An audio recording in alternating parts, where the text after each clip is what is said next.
So I know there are people that are curious about this next question that I'm going to ask, and it's one of those questions that I know that kind of linger in the back of people's minds. But when do you know a relationship is worth saving, and when it's time to go? Because people, they go into relationships and sometimes they leave too early when they realize they could have remedied whatever the situation was, get past it, and go forth. And then there's times where people stay too long in a relationship and realize they know, wow, I waste so much time in this relationship. That's a hard question because, yeah, there's no way to tell.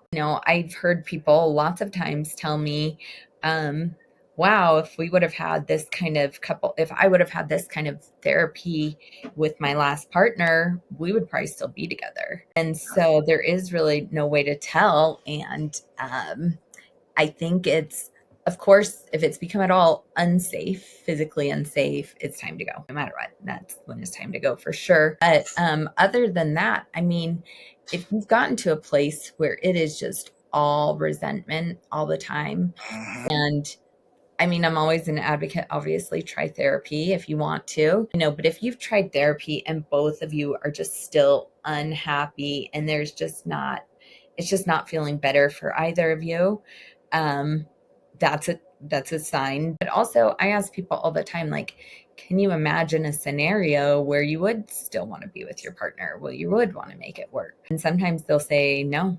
And that's usually a clue that maybe it's time to go. But if they say yes, and then I'll say, what does that scenario look like? If it's,